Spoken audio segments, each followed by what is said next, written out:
those rich people always flying off somewhere.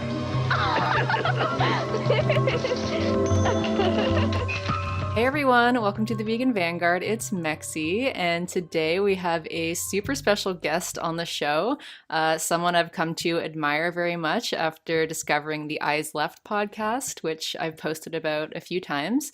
So we have the infamous Spenser Rapone. Spenser was a veteran deployed in Afghanistan who then became radicalized by that experience and is now an anti-war, anti-imperialist, anti-capitalist activist. So Spenser, welcome to the show. Thank you so much for coming on. Glad to be here. Thanks for having me. And Spenser actually got to go see Dr. Richard Wolff's economic update last night. So I did. I got to see the Wolf Man live and in person. How was that? It's great. For me, I think he's one of the most important left intellectuals out there because, not only does he have a wealth of knowledge, but his presentation and his delivery is just one of the most captivating things out there, in my opinion.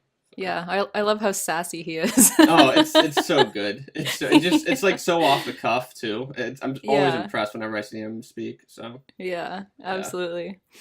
Would you like to start by introducing yourself and your podcast that you host with Mike Prysner and talk about what you're trying to do with the show?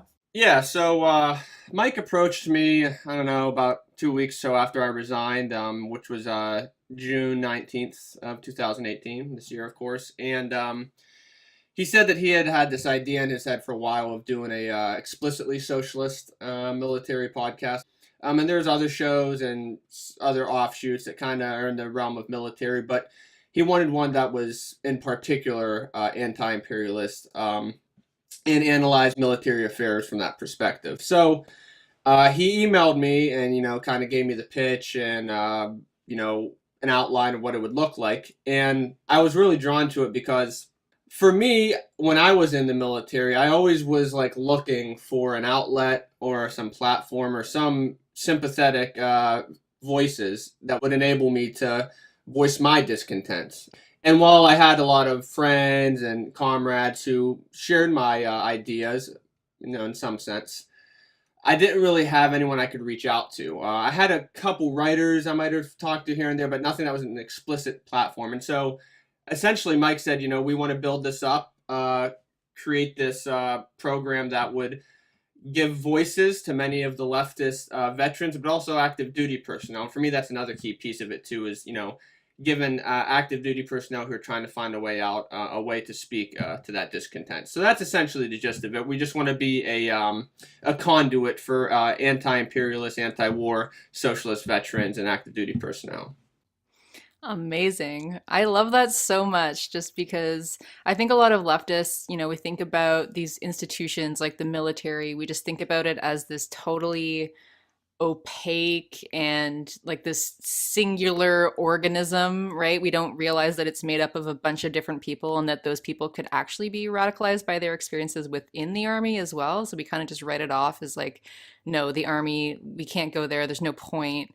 That's just a tool of the state without realizing that there are people in there that actually could wake up to what's going on based on those experiences. Yeah, and that's by design too. There's nothing the high-ranking officers and the ruling class in general loves than the fact that people have no idea how the military functions. It's just so many obstructions to kind of understanding it. And it's very Byzantine, I guess, in its design because it's what even happens here, and until you've experienced directly, it's very difficult to kind of understand. And that's, since the army and the military at large became all volunteer in the 70s, that's kind of been the case. And I think some on the left kind of almost ceded that field of struggle, which is an important one and an explicitly crucial one, if you ask me, in the history of any successful socialist revolution.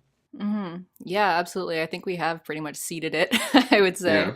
So I guess I wanted to ask you how you first got into the military in the first place and kind of what were you thinking when you first joined and what were your thoughts about Afghanistan when you were first being deployed there? Sure. So I'm from Newcastle, Pennsylvania, which is just outside of Pittsburgh. It's kind of your typical Rust Belt town. My family We were a working class family, but we didn't have it too easy, but not too hard compared to others. Just kind of your typical run of the mill Rust Belt family. So I did well in high school, but being one of 6 children, the financial aspect of college was always something hanging over my head. So I considered, maybe West Point sounded like a good idea because it's fully funded. And so I actually applied to West Point when I was in high school, but didn't get accepted. And I could have went to, I guess, a number of state schools, but I also, as a young, 18-year-old male who had this sense of adventure too, the military is quite enticing and seductive even. And so combined with, the financial aspects and, college being a very expensive prospect, and me wanting this, this insane adventure experience, which, was kind of, as a young kid, you watch these movies, these TV shows, and it's just built into you that this is what you should do if you want to prove yourself. So, those two elements together were kind of, I guess, a deadly poison. So I enlisted in the infantry, and I did pretty well in basic training. Went to airborne school following that. Landed a spot in what's called RASP, the Ranger Assessment Selection Program, made it through that. And got to my unit in May of 2011, and I deployed to Afghanistan a couple months later. And upon getting there, very shocking for a number of reasons. Of course, me being 19 years old and in a combat zone was terrifying, but also what attracted me to going into this so-called elite unit, the Rangers, is that I thought, I'd be around people that maybe viewed war a little bit more critically, or at least had a little bit more of a sophisticated perspective. But, my experiences showed me otherwise.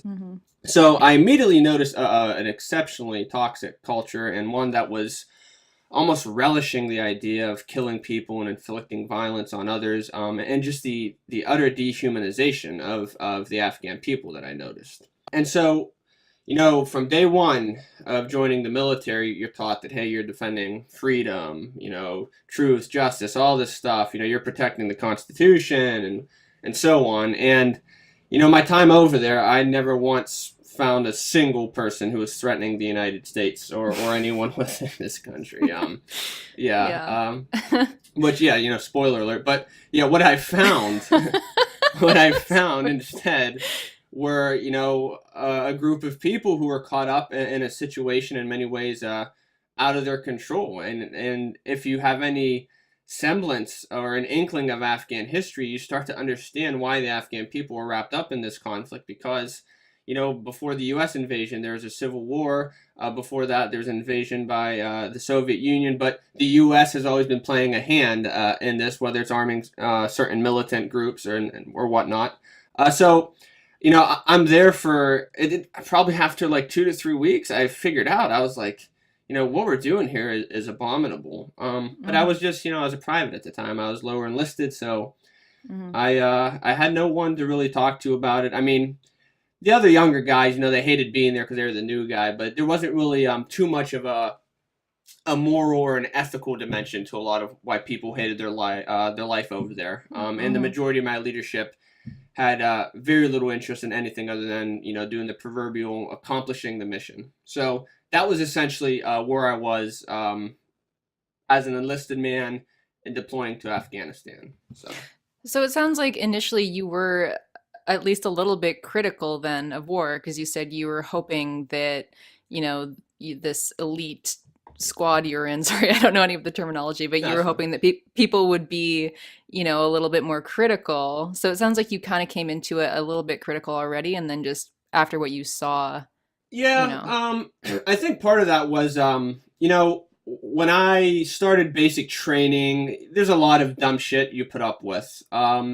And what you do, though, it's almost like you make excuses for yourself in a sense, because as dumb as basic training was, I was like, okay, I just got to get through this, then things will get better. And then airborne school was dumber. I just got to get through this, and things will get better. Same thing. And you keep telling yourself that by the time you get to your unit, by the time you're among your fellow Rangers, in my case, that things will make sense. You'll have a sense of purpose. And I never experienced that. It just, in many ways, it got worse because the longer I kept telling myself that, the more it became apparent that wasn't the case. So, yeah. No, that's interesting. Yeah, very interesting. I think a lot of people probably have followed your same Yeah, footsteps. right. And then the key thing is, though, it's like, I think there's a turning point almost for a lot of military personnel where you get to that point and you either choose to act on those feelings in an authentic way, and either, for some people like me who are a bit more provocative, I guess, you do something, Hmm. or you might just write out your contract and get out and then do things after the fact. But a lot of people, I think, double down and kind of put that in the back of their mind and just try to, get through their day, Hmm. which Hmm. is understandable, but of course, that makes you culpable for a lot of horrible things you might partake in. And then down the road, those people end up grappling with those thoughts. And that's why I think a lot of veterans end up in these, obscene and heartbreaking situations we find them in because of, again, that specific turning point where you either decide to act on some type of moral fortitude and Hmm. commitment, or you double down on the military internalization Hmm. process. Yeah, Maureen and I talk a lot about that just in terms of, capitalism. And I think that a lot of people do that in every industry, right? Sure. They realize what they're doing is crap or harmful, but then, just to get up in the morning, you kind of have to tell yourself, well, actually, what I'm doing is pretty great. And actually, I'm supporting all of these Yeah. people, actually, blah, blah, blah. But then when it comes to the military and what people have to do there, obviously, it's so much more intense that, yeah, as you said, it just kind of breaks a lot of people, right? Yeah. Very Um, much so. so just before we kind of get more into like what you actually did in Afghanistan, I Hmm. guess I wanted to ask about, what was the justification for even going in the first place? Just kind of remind people because I think it's not really in the mainstream media a lot anymore. People aren't really talking about Hmm. it. And I think if people think about Afghanistan, they just think, oh yeah, 9/11 that happened and then we had to go into Afghanistan, even though the Saudis were the ones who carried out the attack. But correct me if I'm wrong, like the Taliban had actually said that they would give up bin Laden, and the US was like, nope, we need to come in there. And Right. then recently they even admitted that, there was only like 50 Al Qaeda guys there, but they still had Yes. to go in. So I guess, talk about why people were being sent there in the first place. And Yeah. I mean, by the time I got there in 2011, of course, being a soldier operating at the tactical level, we were just told we're there to, fight the enemies of the United States. But there hasn't been a strategic purpose for a while. And of course, the war, just morally speaking, is completely reprehensible. But even within their own framework, it doesn't make any sense. Mhm. I've told this anecdote a number of times, but when I was a freshman at West Point, I remember asking one of my professors. He was a major, a field grade officer in the Army, and I asked him. It was my intro to psychology course. I asked him, hey, sir, why are we in Afghanistan? What is our strategic purpose? Because I've been wondering that since I was in Afghanistan. Yeah. And he said he shared with us his own story about how, I think he was at it was Harvard, and they were doing this roundtable discussion with General Martin Dempsey, who's the former chairman of the Joint Chiefs of Staff, so the highest ranking general in the land. And he said, off the record, to be honest with you, we don't really have a strategic plan or purpose there. And so you start to realize that a lot of these things are outside the control of any one or two people. It's a structural, systemic phenomenon, and so on. And of course, we'll get into that later. But for me, though, again, when I got over there, I asked, I was like, who are we even fighting? Who are these enemies we're going after? And we were told where I was operating was Coast Province, okay, and that's right on the Pakistani border, eastern Afghanistan, and we were going after the Haqqani network, Mhm. which is an offshoot of the Taliban, and ideologically pretty similar, maybe some minor differences, but the Haqqani network actually, their founder, which their namesake comes from, Jalaluddin Haqqani, he was funded by the CIA, like in the 80s, like a number of these Mhm. figures were. Of course. And, 20 years later, they're declared a terrorist organization. And, Mhm. that was another thing for me that was kind of strange. I was like, wait a minute. So why is this guy our enemy now outside of, us deciding, hey, we want to expand U.S. hegemony? Mhm. I never got an answer for that. We were just told the Haqqani were bad guys and we needed to eradicate them. Mhm. But then, again, in this never-ending series of contradictions, we had our battalion commander come over, give us this rah, rah, rah, you're so great speech one night. He came out with us on a mission, and he said that this summer will be known as the summer that Al-Qaeda was destroyed. And I was like, well, wait a minute, though. Now, I know the Taliban and Al-Qaeda have some similarities. They've operated together, but we're not fighting that. Like, that's not within our area of operation. But you start to realize that all of these rubes, they have no clue what they're talking about. They just lump all of these different networks together. Mm-hmm. And they don't know the first thing about Islam. They don't know anything about Islamic jurisprudence, Afghan history, Iraqi, what have you. They don't know a single thing outside of how to be a military officer and to impose violence and force on other human beings. Right. So. Well, I mean, speaking of that, I feel like mainstream media also conflates those two things, and I don't think that most average people understand the difference between the Taliban or Al-Qaeda. So I guess could you speak a little bit to that and kind of the history and how our relationship with each has changed over time? Because as you said, I think the Taliban used to be our friends, and now it's it's you don't want to be reductive, but the bottom line up front, so the Taliban were actually founded as an organization in '94 in the midst of the Afghan civil war, whereas Al-Qaeda had existed and since '89. The main difference is that the Taliban, while they advocate on the macro, they share this idea of Salafist Islam, a foundational interpretation of Islam. They also have the Taliban what's called Deobandi ideology, which he was an Islamic scholar from South Asia who advocated his own particular interpretation of fundamentalist Islam. And there's also elements of Pashtunwali, which is the Pashtun tribal code that many Pashtuns in Afghanistan abide by, as well as in Pakistan. But it's kind of this synthesis of Salafist Islam with the Deobandi influence and Pashtunwali. But their main goal has always been the establishment of an Islamic state in Afghanistan. They never really advocated projecting outward too much. Al-Qaeda, on the other hand, is a little bit different. They don't really have the Deobandi aspect or Pashtunwali. And in many cases, the departure between the Taliban and Al-Qaeda is that Al-Qaeda's traditionalist interpretation of Islam does not have those Afghan regional features. And obviously, they're more interested in projecting outward.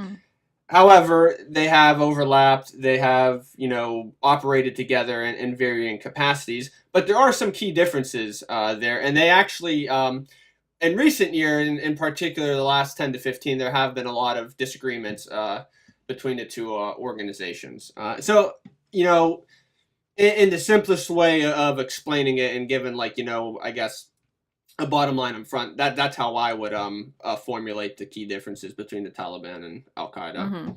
But now, I again, correct me if I'm wrong, now there aren't actually many Al-Qaeda even in Afghanistan anymore. Right. And then putting this in global perspective, the US is working with Al-Qaeda in Yemen and in Syria, right? In Syria in particular, yeah. Well, because so the Al-Nusra Front is an offshoot of Al-Qaeda, and of course they oppose Assad's regime, and so the U.S., by virtue of that, and in keeping with U.S. fashion, whoever opposes someone who opposes them, whether they're good or bad, we could have that discussion later, but the U.S. has a tendency of supporting just anyone who opposes someone who is against U.S. Interests.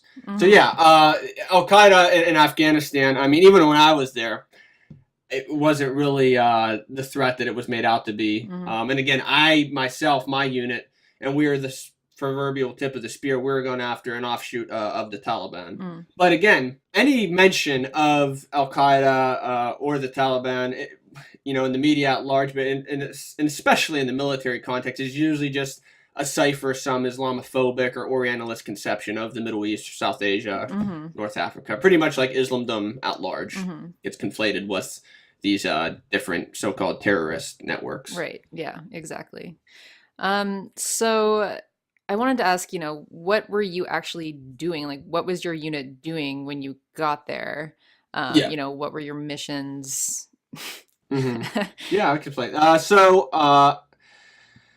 I said, my military occupational specialty, my MOS as it's called, I was an infantryman.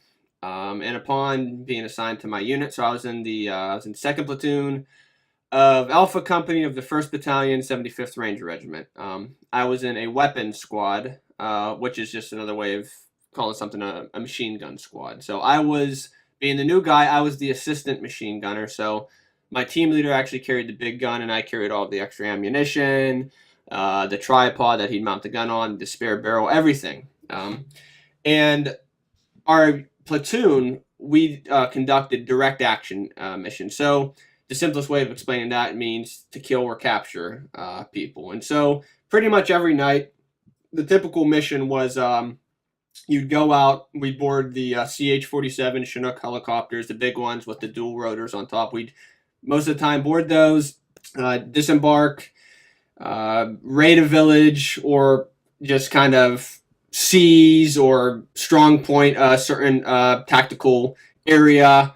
But at the end of the day, all we were doing was taking hold of a village, going through the different homes, the different rooms, trying to find what was referred to as, site-sensitive exploitation, just materials that would give us a clue if they're operating with so-called terrorists, in this case, the Haqqani network. And then the actual people were, separated men and women and children. And in some cases, if, those people happen to be armed or tried to fight back, they would be killed. When I was over there, it actually wasn't, I guess, too hot is the terminology we use. Like, we got into a number of kinetic engagements, but actually the majority of our missions were rather quiet. But this was important for me because I started to realize it was almost as if we were going out looking for a fight. We were trying to almost engender a violent reaction from the people where we were. Mm-hmm. So that was also very illuminating for me. And then you see a lot of guys were very sad and disappointed that we weren't getting into more firefights, which was quite disturbing. Mm-hmm. It was very disturbing for me. But yeah, that essentially was the gist of it. And my role, since I was in the machine gun squad, we would typically be positioned on the perimeter of the village that was being raided and cleared by the line squads, or like on a rooftop or something. Just we were the what was called the blocking position, which didn't let anyone in or out of the area. But so I'm very fortunate in that regard that I never had to pull the trigger on someone personally, Mm-hmm. but I was still on missions where that happened, and I helped facilitate that. So Mm-hmm.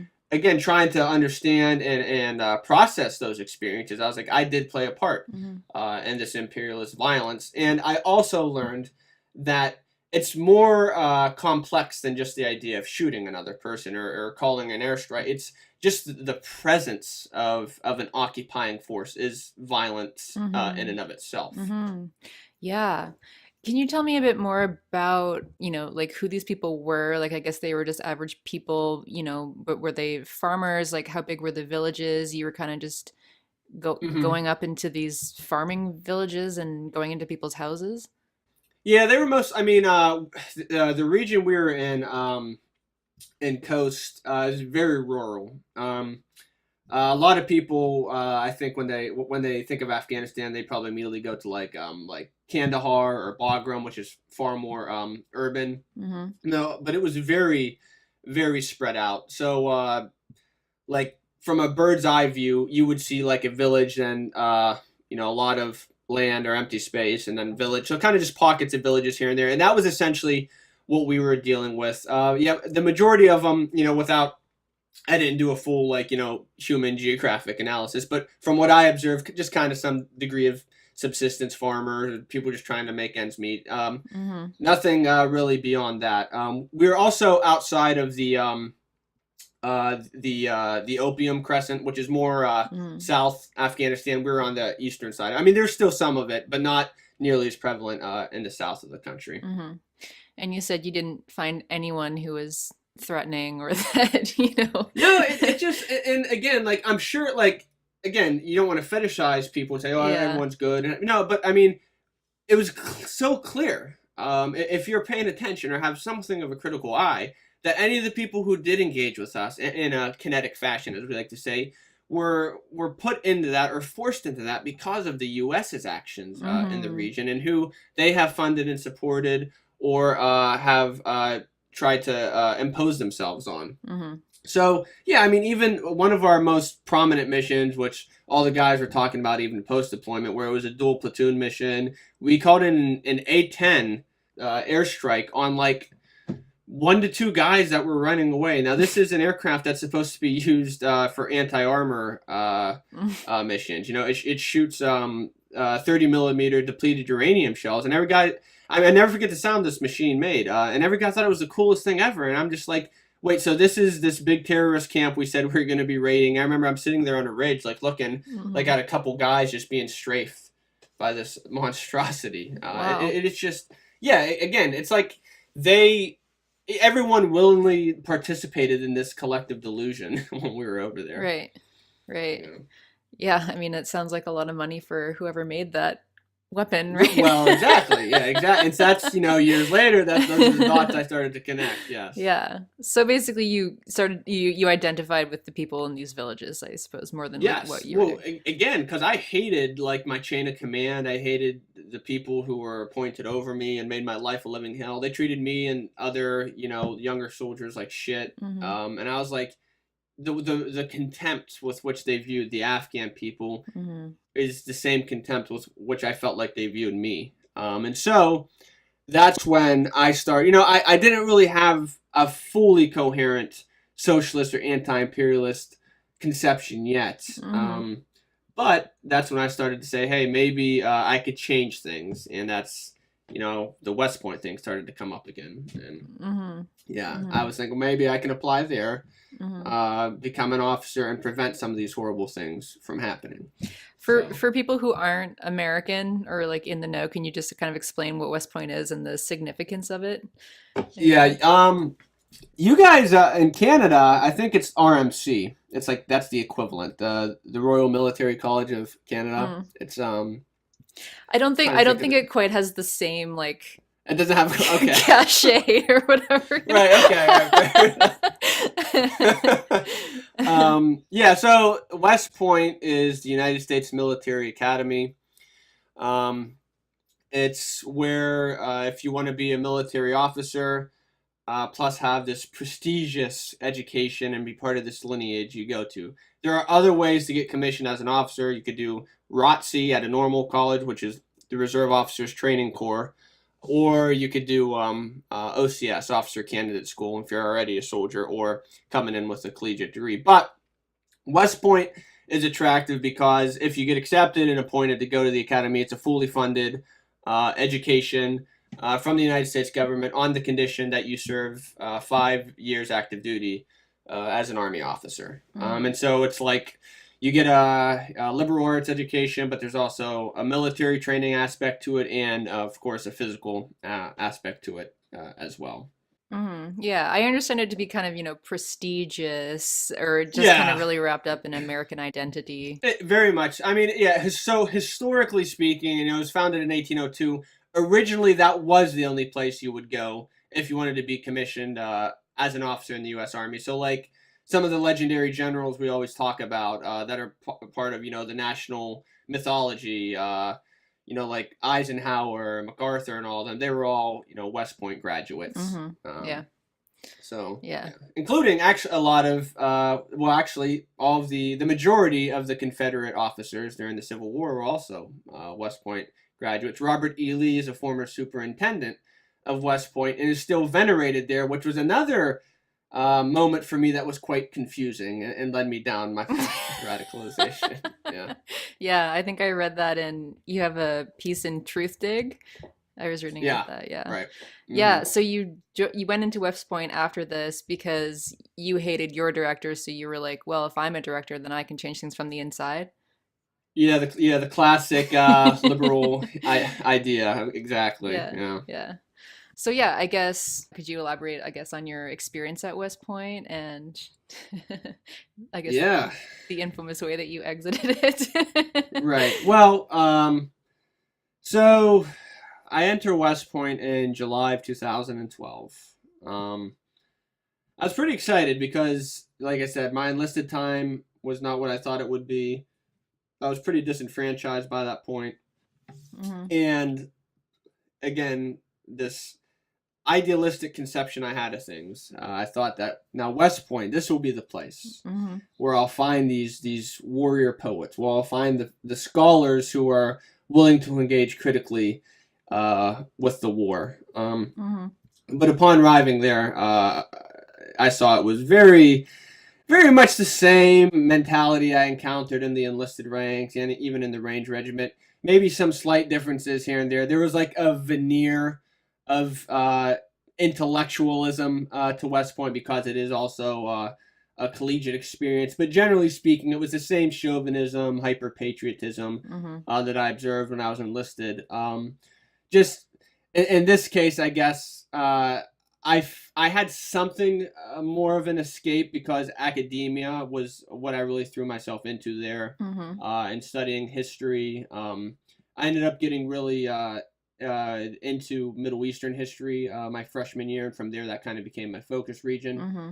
as a history major. But yeah, generally speaking, I didn't notice a large degree of difference between my experiences as an enlisted man and as a cadet. Hmm. And so, because of that, in addition to studying history more critically, especially that of the Middle East and Western imperialism in that region, I also decided to consult the forbidden texts, Marx, Lenin, Hmm. especially Antonio Gramsci Mm. was very much influential Hmm. on conceiving of the world and naming my own experiences and understanding why I bought into these ideas. What was the cultural hegemony Hmm. of the country at large, but in places like West Point and in places like the Ranger Regiment. Hmm. And so from there, I started to kind of realize that, hey, it's not an accident that we're in Afghanistan or that we're still in Iraq. It's not an accident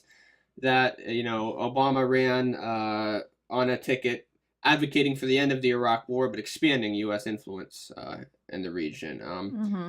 All of this is part of a larger system. And I was like, well, what is the system we live under? And I was like, oh, okay, capitalism. Hmm. And then you kind of start to realize that, hey, again, it's not an accident that a number of these generals who retire end up as board members of some of these defense contractors or weapons manufacturers. So Hmm. you realize that none of the wars are designed to be winnable. They're designed to be endless because they're exceptionally profitable for those companies that have a stake in manufacturing the arms. But also, they also feed into this national mythology and allow the U.S. to maintain its dominance and its hegemony. Hmm. Yeah, absolutely. Did you find that anyone else was coming to similar conclusions or no? I did actually, and Oh, yeah. that was one of the key differences from my enlisted time too. Is actually one of my best friends, whose name I won't mention on here because of the military has its methods of repressing people, but Hmm. he was actually former enlisted as well, and he wasn't an infantryman like me, but he had deployed to Afghanistan and kind of came to similar conclusions. And we, alongside each other, kind of radicalized, but. Beyond him, I had a group of friends. We were kind of like I guess like the local Hellraisers. We do stupid shit like raise pirate flags around the campus and stuff. But we what started off as kind of more just rebellion of like hating our lives and being cadets. We started to approach things more philosophically and politically. I guess we kind of maybe fashion ourselves as some type of like young Hegelian like type collective at Hmm. West Point, which is really nerdy. But we through these like critical encounters and conversations, we all started to develop a more coherent worldview and an actual politics that was critical of existing institutions. And fortunately, there was also a number of sympathetic professors who I gravitated towards who opened my eyes to Mm. these different political and philosophical conceptions as well. So through that, there wasn't a lot of us. I don't want to overemphasize it and say that, there's everyone, but there Hmm. was small enclaves and pockets of resistance there at West Point. And that was a big deal for me because up until that time, I started to think that the military maybe was hopeless. But being in a place such as that and finding those pockets of resistance was just life-changing in many ways, and in a number of ways informed my decision to take the steps I did when I decided to speak out publicly and resist. That's amazing. That makes me feel actually really hopeful. Yeah, no, I mean, hope is hidden in contradictions. So I can't emphasize enough that you know, in the most unlikely of places, you could always find someone who's willing to resist and speak out. And from my direct experience, I can confirm that. So. Yeah, absolutely. So you mentioned kind of, you know, presidential rhetoric with Obama. Obama also said that we would be out of, I say we, I just mean Western powers. We would be out of Afghanistan by 2014. And then he did this big like surge, actually. 2014, therefore, is a pivotal year. America's combat mission will be over by the end of this year. We will no longer patrol Afghan cities or towns, mountains or valleys. That is a task for the Afghan people. And then Trump also campaigned on rhetoric that being in Afghanistan was absolutely ridiculous. Afghanistan is a total and complete disaster. What are we doing? Money should be spent in our country. We should rebuild our country. Let's get with it. Get out of Afghanistan. And then he dropped the Moab, the mother of all bombs, the most powerful weapon in American arsenal, on Afghanistan. So I guess, can you talk about why we're still there and, you know, why no one is talking about this? Yeah, I mean, historically speaking, it's eerily reminiscent of the Anglo-Afghan wars in the 19th century and the British Empire not realizing that they had lost. It's eerily reminiscent of the French in Indochina, later Vietnam, as well as the U.S. In Vietnam. But of course, with its own contemporary aspects to it. But I mean, I think the main reasons are both the systemic aspect, in that the profit motive is this death drive of sorts, and because war, especially the wars in Afghanistan and Iraq, are so profitable, that to end that war full stop would result in a lot of these arms manufacturers and defense contractors losing a lot of money. And given who has the most influence within the political structure of the United States, I think that's the main reason why we're still there politically and systemically. But beyond that, imperial hubris, I think, is also a very real thing and is reflected in a material sense, even though it comes from the individual proclivities of generals and, you know, right-wing politicians and so on. So I think that lethal combination of the profit motive and imperial hubris is just almost off the scale of in terms of understanding why any rational human being would still be there. But it's like you can't engage with these people on a rational level, because even if it might be against their own political interest, war is so ingrained in us culturally that just the mere thought of pulling out of Afghanistan or Iraq is to concede defeat. I mean, I remember growing up how silly I thought it was. And I was a kid when everyone was like talking about France being these cowards and so on because they decided not to support the invasion of Iraq.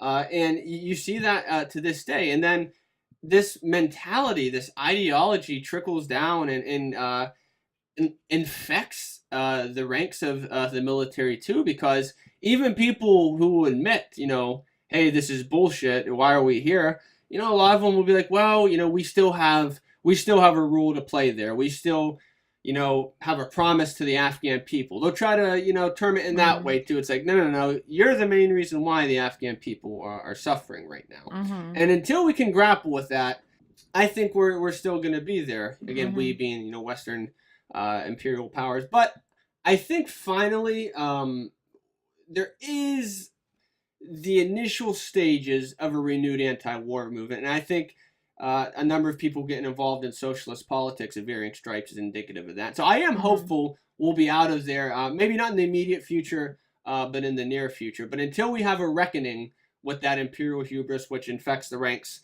of the military, but also the masses of populations in countries such as the United States and other Western powers, until we have that reckoning, it doesn't look too promising. But I myself think that is coming soon. I can't say when, of course, but I am hopeful given the amount of energy we're finding in the streets and varying leftist spaces currently. Well, I'm hopeful also with projects like yours that are coming out and sharing all of this and mobilizing people towards this, right? But yeah, I mean, talk about cultural hegemony. I mean, we talk a lot about like poor Republicans who vote against their own interests, right? And so it's kind of, a lot of people join the army because it's it's economical, right? So if you don't have any good options, then the army's great, and then it's just poor people being used by elites to go fight other poor people, and yet this hegemony persists, right?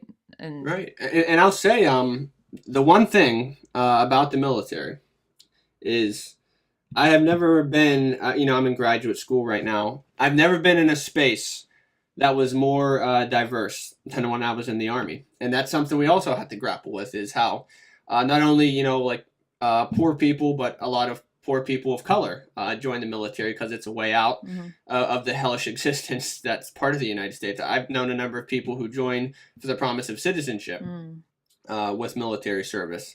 So within that, though, I think is another exceptionally important field of struggle and an organizing opportunity. And I think that will be a major factor in the days to come in trying to turn, the ranks against, the powers that be.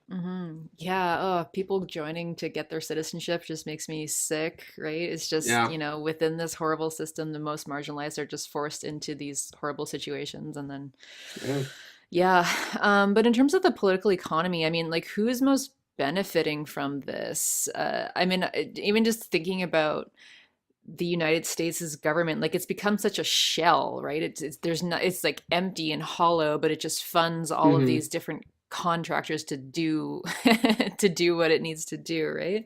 I guess like, who's most benefiting from this, and like, what would happen to the American government if we were to shut this stuff down? Yeah, I mean, I think the people that most benefit from it, or the class, would be, many of the interest groups who are tied directly to, not only, right now it's Donald Trump, but really the right wingers that pushed Obama to the right on a lot of issues too. There's certain, I guess, capitalists in this country who are beyond the reach almost of our political process, because we really don't have politics in America. We have this spectacle of the Republicans and the Democrats, and then they give you the illusion of choice. But really the existing capitalist class, those who are, I mentioned Raytheon, Boeing, but, the JP Morgans and all of these others on Wall Street, they play a direct role in the war industry too. C. Wright Mills termed them the power elite 50, 60 years ago. And in many ways, I think that's an instructive category. I mean, because yes, it's the capitalist class, but you have to understand that there's different elements of it. You have the actual capitalists themselves, but you also have high-ranking generals who then go on to become a part of that or something similar. And then you also have the ones executing policy within our existing political institutions. So at the end of the day, to give the political economy of the situation, an analysis of the political economy, I would say that fraction of a 0.01% that owns the wealth, they are the ones who benefit the most from this war industry in this country, in particular Afghanistan and Iraq. I mean, you mentioned the right wingers, but also the Democrats are must be benefiting, because they all supported the defense budget and everything too, right? So of course. Well, I mean, they're also the right wingers. Let's be honest. Yeah, that's true. That's true. But yeah, I guess it just kind of blows my mind just thinking about just how linked the American government is with all of these defense contractors, and just wondering, because they pay for, or they will be paying for a lot of stuff if, Blackwater is allowed to go into Afghanistan. And well, I mean, Eric Prince, the the CEO or the leader of Blackwater. I think they go by some other Orwellian name now, like Academy or something. But Blackwater, they actually, Eric Prince was trying to push Trump in the direction of privatizing the conflict. I was like, oh, okay, so we're doing like a British East India Company thing now. But I mean, there's a lot of historical precedent to these actions. But yeah, either way, it's horrifying. I also wanted to mention that what is so abominable about it, though, for me, is that, like you mentioned, the Democrats, it's almost like assumed that you had to be fully supportive of the war industry in this country in order to be taken seriously politically. Which is why a number of, political candidates who advocate for something of a social democrat line, or maybe something of a socialist political line, usually on the question of anti-imperialism, they're a little bit weak, because in order to even have a seat at the table in this country, you need to be fully supportive of the military, fully supportive of the troops. Otherwise, you're against America. So it is quite maddening in that regard. Well, I'm trying to think about this, and this is why I'm kind of sticking on this political economy, because I haven't really, thought this through entirely, but I feel like at this point in global late stage capitalism, like, what else does America have besides their defense industry and their arms industry? Like, Right. China is pretty much overtaking them in every other way economically, and they're kind Yeah. of like just this fading, they're just kind of, yeah, they're totally fading as a important economic players. So what they have is arms and like the defense industry Yeah. and stuff, right? Yeah, So- well, I think it's the most recent study says, I think the U.S. has, like, its military budget is greater than the next 9 to 10 countries combined. Mhm. So, and it shows, I mean, and again, this isn't even like a socialist solution. This is just like a kind of a milquetoast social democrat conception. But if you take even like 20 to 30% of that defense budget and reallocated it towards healthcare and education, Mhm. I mean, it would materially change the lives of 99% of this country. Absolutely. But I think, like, because of decades of neoliberal policies and trade deals that outsource all of the production elsewhere, if America were to take that money but like, America doesn't have anything to offer anymore. Do you know what I mean? They don't. So Yeah. it's like they've created this situation where now they've outsourced everything. Nobody has jobs. Everyone has these like flexible little retail jobs. And if they were to get rid of this defense budget, then it's like they would crumble almost. You know what I mean? The Like, system would collapse in on itself. Well, yeah. They've almost it's like a catch-22 almost. They've structured it in such a way that if they would relinquish that, the whole system itself, well, it's like they've intertwined the militarism with the actual like political and economic structures of this country. And I mean, and there's definitely a way to like reform that. There's definitely a way to like, recenter that and to develop, actual American industry again. But they're not doing that, and they're not willing to do that, right? So it's just doing whatever they can, going into whatever country they can, like killing whoever they can just to maintain this. But I think you're right. Like, I don't see this happen, or I don't see them being able to do this on the world stage for that much longer. No, but that's what I mean. Not to do like the classic like teleological, because I mean nothing is written. Although I'm a Marxist, I think that we shouldn't assume political or historical events are going to follow a particular linear path. But if you're paying attention, there are certain trends you could point out, and it looks like we're heading to some degree of a crisis of sorts. And what's going to spring out of that, I don't know.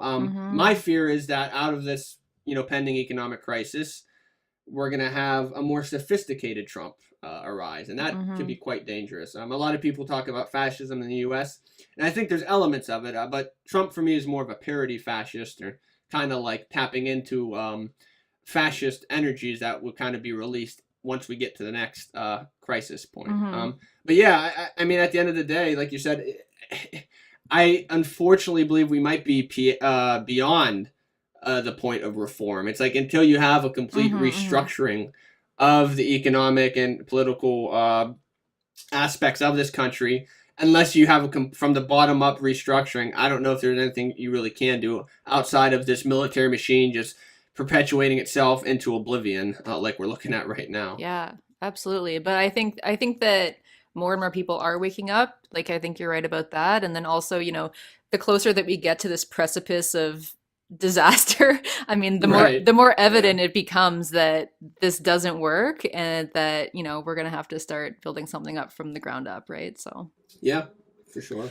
So I don't know if you know much about this, but how do you think that opium is involved in terms of the political economy of it? Because, the CIA says that, we need to whatever eradicate this, but it's actually has been expanded under their watch. And I mean, Yeah. there's other historical precedents of when the CIA was actually like working with drug lords, etc. So I don't know if you know Yeah. much about that, but I mean, the biggest thing I can say is much like how we just described how militarism is intertwined with the United States political economy. Because of U.S. influence in the region, they've almost forced the hands of Afghans to make opium production an integral part of the Afghanistan economy. So, I mean, that's the biggest issue with it. That's, for me, unsettling because it's so important now for the economic livelihood of the country. And it's directly because of imperial machinations that this, drug trade has become such an important economic mechanism for the Afghan people. Yeah, but also, I mean, for the like pharmaceutical companies and everything in Well, the yeah, of States course, and stuff, yeah. right? So I don't know. There's a lot of things going on. So recently, Trump said that he might actually negotiate a peace settlement with the Taliban. I was wondering if you could talk a bit about that and what the implications of that are Yeah, at this point. Mike and I kind of talked about it a couple episodes ago on Eyes Left. Again, the short story is that the generals have been boasting of victory, in varying shades for like years now. They'll always say, we've achieved tactical operational dominance in this region. And usually all that means is they've killed a lot of people, but really haven't had any lasting impact outside of that. And in many ways, the Taliban have become sympathetic in the eyes of many Afghans because at this point, the Afghan national government has been propped up by the United States. It doesn't have any legitimacy or authority.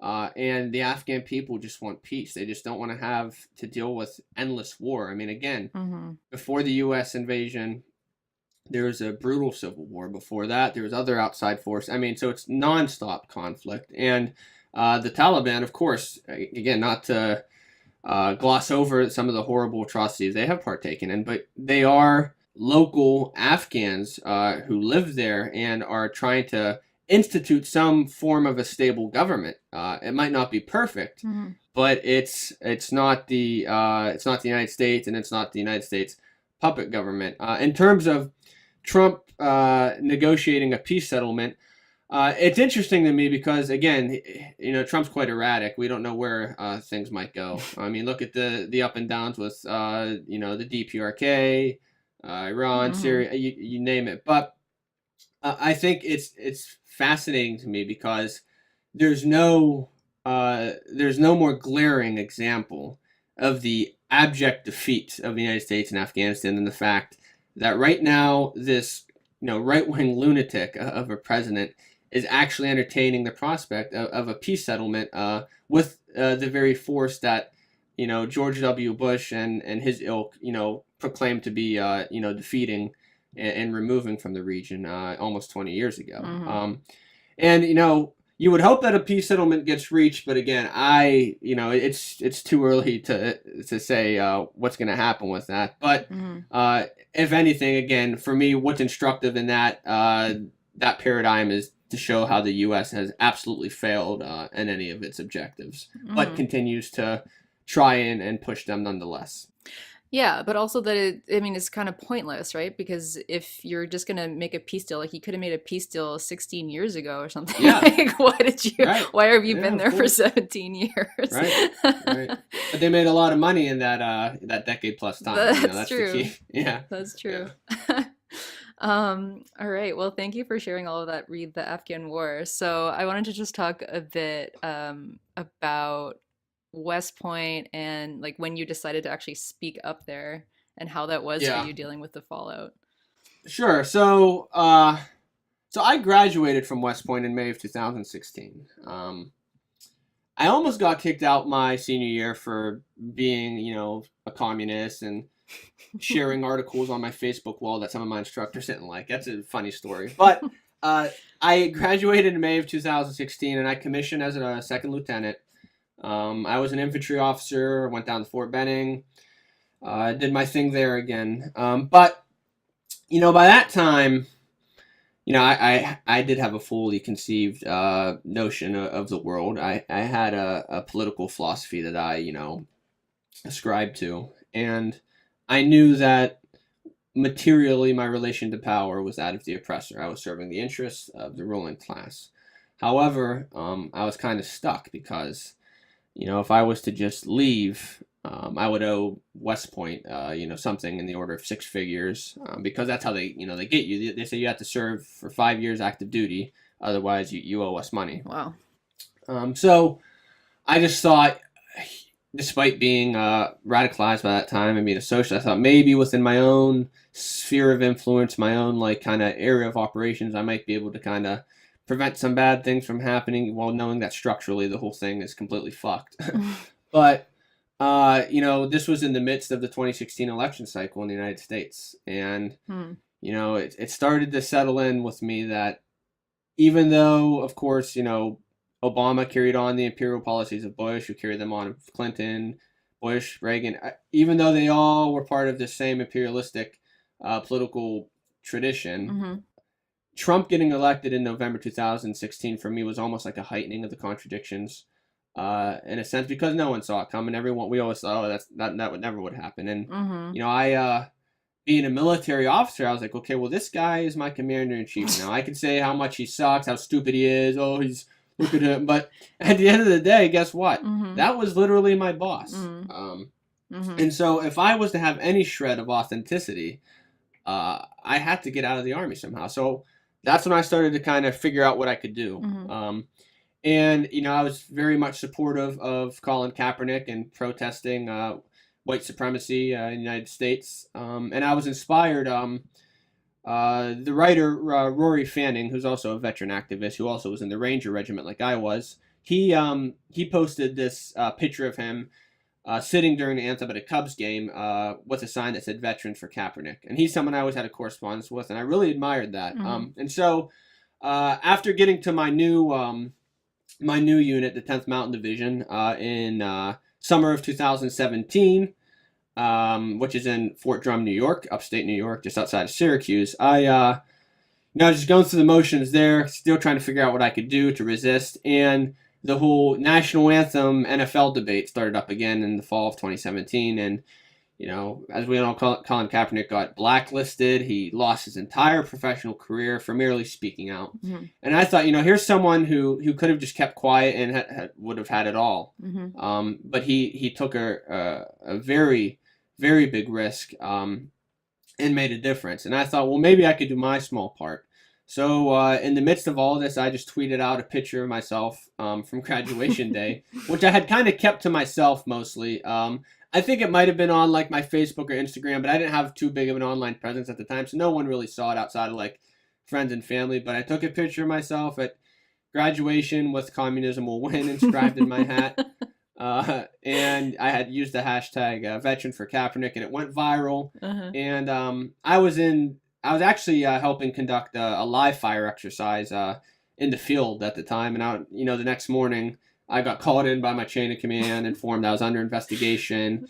They pretty much locked me in a range tower and told me not to go anywhere. And from there, I waited for the investigation to come back. Eventually, I was issued what's called General Officer's Memorandum of Reprimand, or a GOMOR, telling me what I did was unprofessional, this and that. It'd be filed in my permanent file. And then from there, I got informed this is going to be, a career killer, essentially, this and that. And essentially, long story short, the clock was ticking on me. At that point, I just wanted to get out. I said what I wanted to say.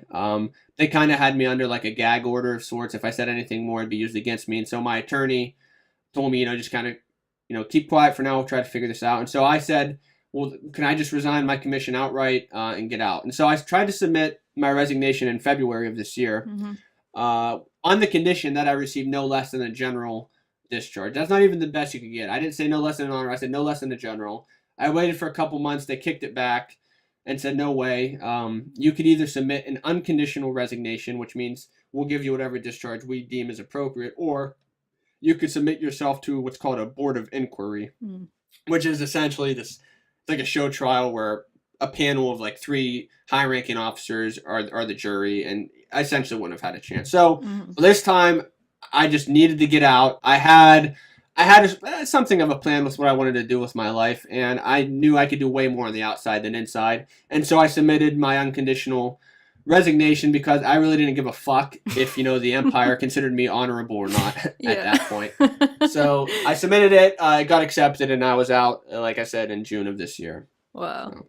Yeah, so you had communism will win under, like, written on the inside of your hat, which you had flipped up and done a little fist pump, and then you also had Che Guevara under your shirt, right, under your uniform. I did. It's interesting. A lot of people don't realize that was actually me, kind of riffing on a stupid tradition at West Point, because on graduation day, many different events we have at West Point, a lot of the cadets will wear shirts underneath their dress uniform, and some of them are particularly heinous. Like, I can't say how many times I saw a Reagan Bush '84 shirt. Ugh. And I always thought that was dumb as fuck, but because that's part of the hegemonic culture, no one ever blinked an eye. So I was like, okay, fuck this. I was like, so I wore the Che shirt, and then the note on the inside of the hat. This is, for me, another Gramscian. This is what I consider the war of position, fighting the battle on the molecular level. A lot of cadets, what they'll do is they'll write a note in there talking about how great this experience was and this and that, and they'll leave money in it. And because what happens is at graduation, we throw our hats in the air, and then the children of the families will come and pick up the hat. And so they're supposed to read a note and be like, oh, this is so great. This will inspire me to be a soldier, and I get money. So it's the most beautiful microcosm of the imperialist war machine. I was like, so fuck amazing. That. I was like, I just love the idea of some kid picking up the hat and showing his blue blood dad communism world. That is so funny. Yeah, so, oh my god, yeah, I died laughing because I hadn't actually seen these photos, and then so I'd heard you on Eyes Laughter or whatever, and so I googled you. Yeah. And everything that came up was these horrible right-wing sites that were just great. The commie cadet, guess what's coming to him and whatever. And I was like, what? And so I looked at the photos and I was like, these are so badass. These are so badass. Yeah, I got a lot of death threats from Trump Gundam 1488 and people like that. All these crazy right-wing online people. Yeah, that was all I was saying, but I was laughing so hard. But then I kind of wondered because you're standing in the photos, there's people behind you that are just kind of milling around or looking at the camera, and I'm like, does anybody know that you're flashing this, or does anybody know that you're flashing your Che Guevara shirt? What were people's reactions? Of course. Well, I mean, so again, a lot of what the right wing peddles is complete nonsense. But there are more sympathetic people in the ranks than one might think, as I've said earlier. So, yeah, a lot of people were completely on board with it and thought, if they didn't completely agree, just thought it was fun or, interesting that I was poking fun at this stupid tradition that, West Point graduates always do. But yeah, I mean, I did not really conceal my political views while I was at West Point, obviously. And I had a lot of friends who were sympathetic to them. But there's also another important historical aspect to what I did, is that a month earlier, 16 of my classmates, the 16 black women in my class, they posed for a photo. And it kind of went viral too. And there was them standing in front of one of the famous buildings, and all of them were in their dress uniforms like I was. And they all took a picture with their fists raised in solidarity with each other. And when that dropped, oh my God, the amount of just pearl clutching by right wingers, and of course just the vile racist and misogynistic things said by people in the West Point community currently or graduate. I mean, it was horrific, and all my classmates, those 16 black women, were forced into they had spend this weekend talking with other high-ranking officers and writing these apologetic essays. It was really really completely dehumanizing and debilitating. And so Mm-hmm. I also took that picture out of like my own sense of like solidarity and admiration with them. It was like the least I could do. And Mm-hmm. you know, when everything blew up for me, some of the people who were the most supportive were a few of those women who Mm-hmm. partook in that picture. So That's awesome. So were you forced to, like, you didn't have to pay anything back to West Point, did you? Or no, so the main gist of that is so if I would have just left the academy like the end of my senior or midway through my senior year or whatever, I would have really wouldn't have had an argument. But because, like I said, I almost got kicked out my my senior year. oh yeah. They knew I was a communist. They had it on writing. I had to go through like my entire spring break essentially got taken away from me, and I Mm-hmm. was forced to remain back. They issued me almost 100 hours of punishment tours. I mean, they did everything to try to get me to quit. Mm-hmm. And so I did my time. They said, "Fine, you made it through," and they gave me the rubber stamp of approval. So I was talking this over with my attorney. And he said, I guess the legal terminology was, I detrimentally relied on their assurances because they said that my communist beliefs were commensurate with military service. And there isn't any regulation that says you can't be a communist in the Army anymore. I think there was maybe 30 years ago or so, but that doesn't exist. Mm-hmm. But because they essentially forced me to leave, I haven't gotten any notification of recoupment, and I don't think I will. Yeah. Even if I did, I have contact with people who are kind of experts on the matter to help me out. But I at this point, I don't think they want to fight. I mean, but if they do, by all means, please. But I don't think they're really interested in that right now. When it comes to West Point, but the Army at large, whenever there's any controversy, they just like things to quietly dissipate. The Army does not like to have any internal strife broadcasted. That's again, we talked about this. They like to be separated from the rest of the public consciousness. Oh, totally. So. Yeah. They don't want a bunch of headlines with West Point and communism in the same line. Right. Exactly. Well, because then again, a lot of the cadets there are very frustrated, so maybe they see, hey, what is this communism stuff? Yeah, they start reading, and that's how it starts. Like I said, it's at the molecular level that a lot of this organizing takes place. Well, that's amazing. I think like it's so brave of you, honestly, to do all of that, because I find, it's hard for people to even come out and be real about their politics in everyday life when you're dealing with just like social democrats and stuff. You don't want to be alienated. You don't want to like be whatever. So yeah, I just think it's awesome that you came out in such a thank you. oppressive institution. So yeah, I appreciate that. So I guess that's all my questions. I just wanted to know if you had anything to add, or if you want to talk a bit about like what you're doing now with the DSA, or. I think that's a good wrap up. We're about an hour and 10. Yeah. I think that's a good. Right. I mean, self promotion's okay. I don't like to talk about myself too much. But. Okay. Well, you don't want to say anything about DSA veterans or whatever? Yeah, I mean, I guess I am a member of the Democratic Socialists of America. I work quite often with the Veterans Working Group, which is, I think, again, another great organization if you're a veteran or you're active duty and you're feeling alienated and need some people to talk to. Of course, reach out to myself and Mike on Eyes Left, but the Veterans Working Group would be happy to have you. And we're all trying to find a way out of this hellish existence.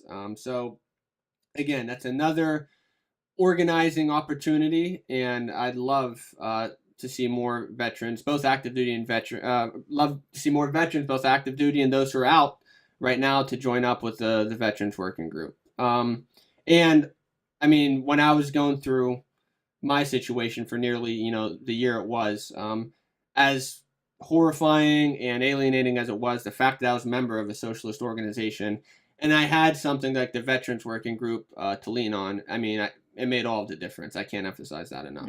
Yeah, absolutely.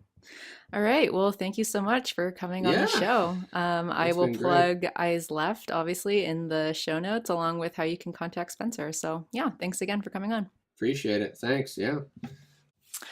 So just before we go here, I want to shout out the patrons. Thank you so much for everyone's continued support. So Matthew Cotton, Paul Morin, thank you so much. Liam, John Victoria, and Kevin Fackler. I feel like I already shouted out Kevin Fackler, but it came up again. So thank you, Kevin, so much. If you'd like to support the show, you could become a monthly patron donor on our website, veganvanguardpodcast.com, or you can toss us a one-time donation via PayPal, also on our website, or share these episodes with your friends and family, and potentially rate and review us on iTunes or any app that you listen to us on. It all goes a really long way in increasing our reach and helping us to continue to do the show. So with that, I guess I will see you in 2 weeks. Thanks for listening, everyone. Bye.